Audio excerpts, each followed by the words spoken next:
Hey y'all, happy Friday. So I know that Leviticus chapter is a lot to take in and that it's almost like drinking from a fire hydrant. But we're going to read today some in Hebrews and looking back, Hebrews does a fantastic job of showing why the old, which is this animal sacrifice, is completed and fulfilled, and the new is Jesus. So reading in Hebrews 9, how far up do we need to go?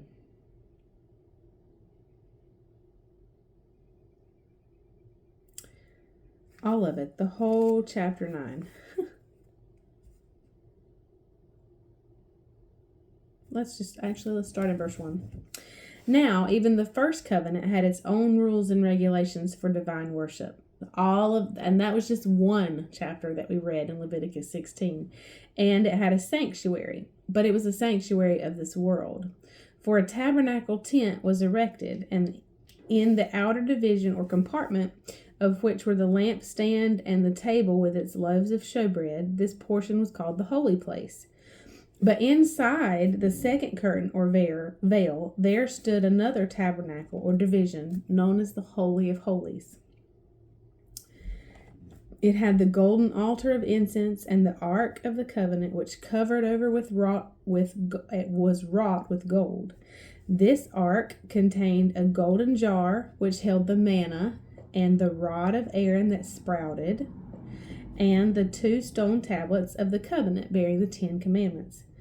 Above the ark and overshadowing the mercy seat were the representations of the cherubim of glory. We cannot go into detail about these things now. That's what the writer of Hebrews says.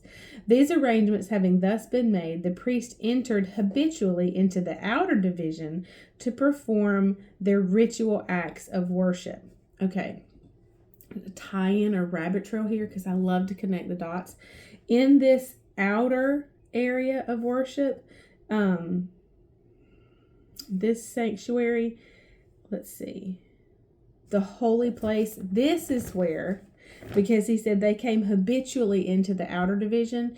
If you go to Luke chapter 1 and you read Zechariah, remember Zechariah, when the angel came to tell Zechariah that his petition had been heard, it said, Luke 1:8 says, now while on duty, serving as the priest before God in the order of his division, as was the custom of the priesthood, it fell to him by lot to enter the sanctuary of the temple, which this was the outer, the holy place, and burn the incense.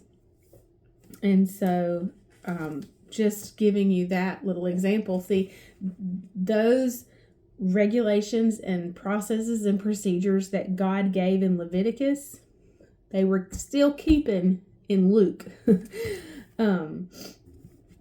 So they were to go habitually into the outer division to perform their ritual acts of worship. That's the burning of incense.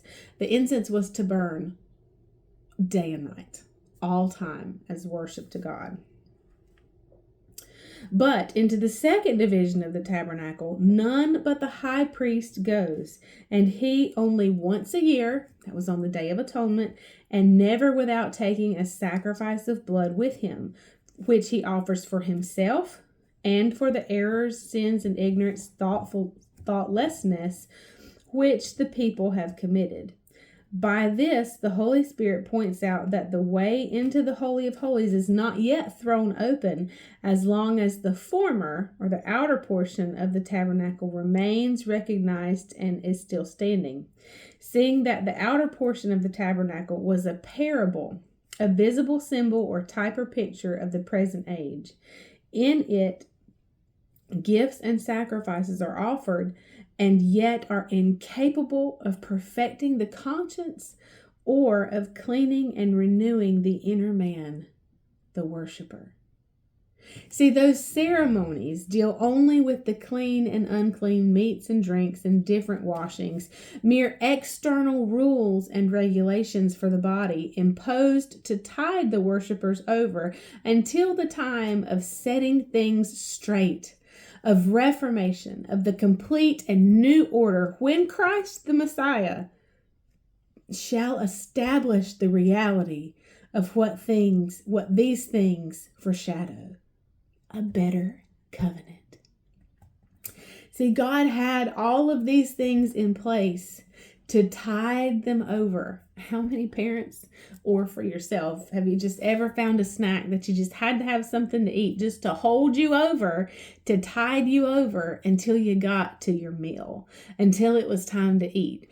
Sometimes I love this, talking about food and the marriage supper of the Lamb and the covenant and God welcoming us to his table.